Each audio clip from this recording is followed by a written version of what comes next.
السلام علیکم دوستو، آپ دیکھ رہے ہیں ایم فیکٹس، حقیقی اور حیران کن ویڈیوز کی دنیا۔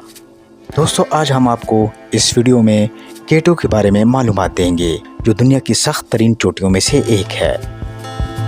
دوستو 1953 میں ایک امریکن کوہ پیما جارج بیل نے K2 سے شکست کھانے کے بعد ایک عجیب و غریب بیان دیا۔ اس نے اس پہاڑ کو دی سیوج ماؤنٹین کا نام دیا اور کہا کہ اس پہاڑ کا سر کیا جانا ناممکن ہے۔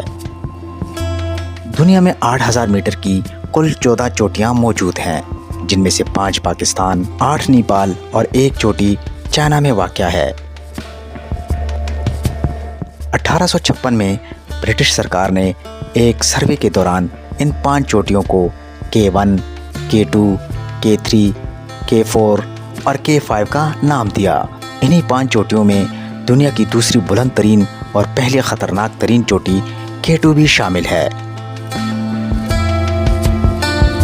اس کو دنیا کی خطرناک ترین چوٹی اس لیے بھی کہا جاتا ہے کیونکہ اس پر مرنے والوں کی تعداد دنیا کی بلند ترین چوٹی ماؤنٹ ایورسٹ سے بھی کہیں زیادہ ہے۔ شروع میں K2 کو سر کرنے میں سب سے بڑی مشکل یہ تھی کہ K2 پر جانے کا صحیح راستہ کسی شخص کو معلوم نہ تھا۔ K2 کو سر کرنے کی پہلی کوشش 1902 میں وکٹر ویسلے اور اس کی ٹیم نے کی۔ انہوں نے K2 کو شمال مشرق کی ڈھلوانی راستے سے سر کرنے کی کوششیں کی، لیکن 68 دن کی انتھک محنت کے بعد یہ لوگ صرف K2 بیس کیمپ یعنی 5000 سے 6000 میٹر بلندی تک ہی پہنچ سکے۔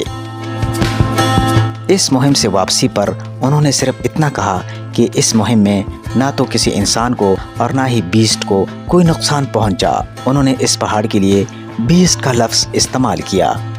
K2 کو سر کرنے کی دوسری کوشش 1909 میں کی گئی، لیکن یہ لوگ بھی بیس کیمپ سے آگے نہ جا سکے۔ واپسی پر ان کی ٹیم لیڈر نے کہا کہ K2 کبھی سر نہیں ہو پائے گا۔ K2 کو سر کرنے میں سب سے اہم کردار ایک امریکن کوہ پیما چارلس ہاؤسٹن نے ادا کیا۔ اس نے K2 کا پاکستان کی طرف سے جانے والا مغربی راستہ، جسے آج کل ابروزی روٹ کہا جاتا ہے، دریافت کیا۔ اس نے کہا کہ K2 کو سر کرنے کا یہ راستہ سب سے آسان اور پریکٹیکل ہے۔ 1939 میں ڈوڈلی ولفے اور اس کی ٹیم اس راستے سے پہلی بار K2 پر 8000 میٹر کی بلندی، جہاں پہ آج کل کیمپ 4 ہوتا ہے، اس تک پہنچے۔ لیکن اس سے آگے K2 کی چوٹی کی طرف جاتے ہوئے ان کی ٹیم ممبرز اس پہاڑ پر کہیں کھو گئے اور ان کو ناکام واپس آنا پڑا۔ 1953 میں پھر ایک بار چارلس ہاؤسٹن اور اس کی ٹیم نے K2 کو سر کرنے کی کوششیں کی، لیکن ان کے ساتھ بھی وہی ہوا جو ڈوڈلے وولفی کی ٹیم کے ساتھ ہوا تھا۔ مشہور زمانہ کوہ پیما جارج بیل بھی اس بار ان کے ساتھ تھے، لیکن اس مہم میں ایک فراسٹ بائٹ کی وجہ سے ان کو اپنی ایک ٹانگ کٹوانی پڑی۔ K2 کو پہلی مرتبہ کامیابی سے سر کرنے کا سہرا اٹلی کے 2 کوہ پیماؤں کے سر جاتا ہے۔ انہوں نے پہلی مرتبہ 31 جولائی 1954 میں K2 کو کامیابی سے سر کیا۔ اس مہم میں ان کے ساتھ پاکستانی کوہ پیما کرنل عطا محمد اور ہنزا کا ایک پورٹر عامر مہدی بھی شامل تھا۔ انہوں نے ان کوہ پیماؤں کا سامان 8000 میٹر بلندی تک پہنچانے میں ان کی مدد کی تھی۔ اس مہم سے واپسی پر عامر مہدی کو اپنی ایک ٹانگ کٹوانا پڑی۔ K2 کو پہلی بار کامیابی سے سر کرنے کے ٹھیک 23 سال بعد جاپان سے آئے ہوئے کوہ پیماؤں نے K2 کو دوسری مرتبہ کامیابی سے سر کیا۔ ان کی اس مہم میں تقریباً 1500 پاکستانی پورٹر شامل تھے۔ اس کے علاوہ مشہور پاکستانی کوہ پیما اشرف امان بھی ان کے ساتھ تھے۔ اشرف امان کو یہ اعزاز حاصل ہے کہ وہ پہلے پاکستانی ہیں جنہوں نے K2 کی چوٹی پر اپنے قدم رکھے۔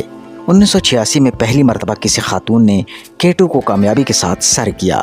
اس پولش خاتون کا نام وانڈا تھا اور K2 کو سر کرنے کی ٹھیک 8 گھنٹے بعد واپسی پر وہ K2 کے انتقام کا شکار بن کر جان کی بازی ہار گئی۔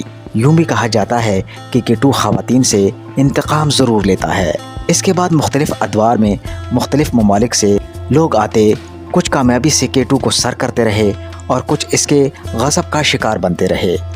K2 سے منسلک 3 حادثات کو عالمگیر شہرت حاصل ہوئی اور ان کو 3 میجر ڈیزاسٹر کا نام بھی دیا جاتا ہے۔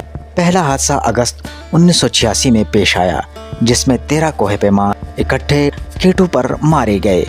دوسرا حادثہ 1995 میں رونما ہوا، جب K2 کو کامیابی سے سر کرنے کے بعد واپسی پر 6 کوہ پیما جان سے گئے۔ تیسرا حادثہ اگست 2008 میں پیش آیا، جب کیٹو نے 11 ماہر کوہ پیماؤں کی جان لی تھی۔ تو دوستو یہ تھی آج کی معلومات جو ہم نے آپ تک پہنچائی۔ مزید ایسی دلچسپ اور مزیدار ویڈیوز کے لیے جڑے رہیے ہمارے ساتھ۔ اجازت دیجیے، اللہ حافظ۔